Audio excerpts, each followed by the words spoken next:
But I think the biggest misconception from a developer side is that they think everything's the general contractor's fault. It's as if the design team is straight from heaven and they've done nothing wrong. And like the drawings are perfect. And we're like, well, this is what it told us to build. Well, you should have known better. You should have known we didn't want that.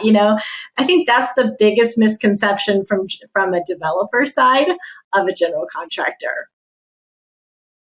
Did you have, now that you've been on both, are there any learnings there that has, helped your career that you can now kind of see through?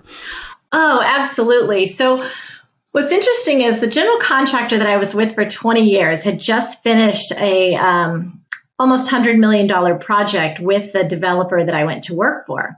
And I had not been on that project on either side, but I was going to run the next one that they had been awarded. And so I sat down with the general contractor team prior to starting my new position and said, okay, what do you wish that as a developer they would do different or that they would understand? And then when I started the position, I did the same with the developer and sat down and said, what do you wish this company would have done better? How do you, just to really understand where they're both coming from.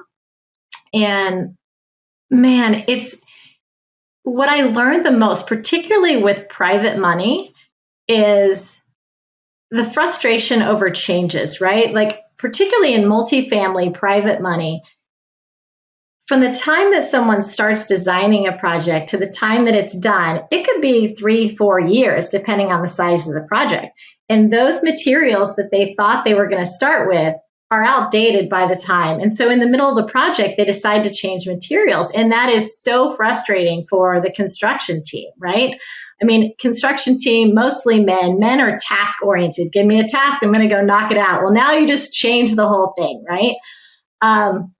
And so that whole process and the having as a general contractor, learning how and why that happens was eye-opening, because as a superintendent, I was always frustrated. Like, why are we getting these changes? But then understanding why they happen and being able to collaborate with the owner and the general contractor in a way that helped them understand, okay, this is the last day that you can change this particular item before it moves your schedule.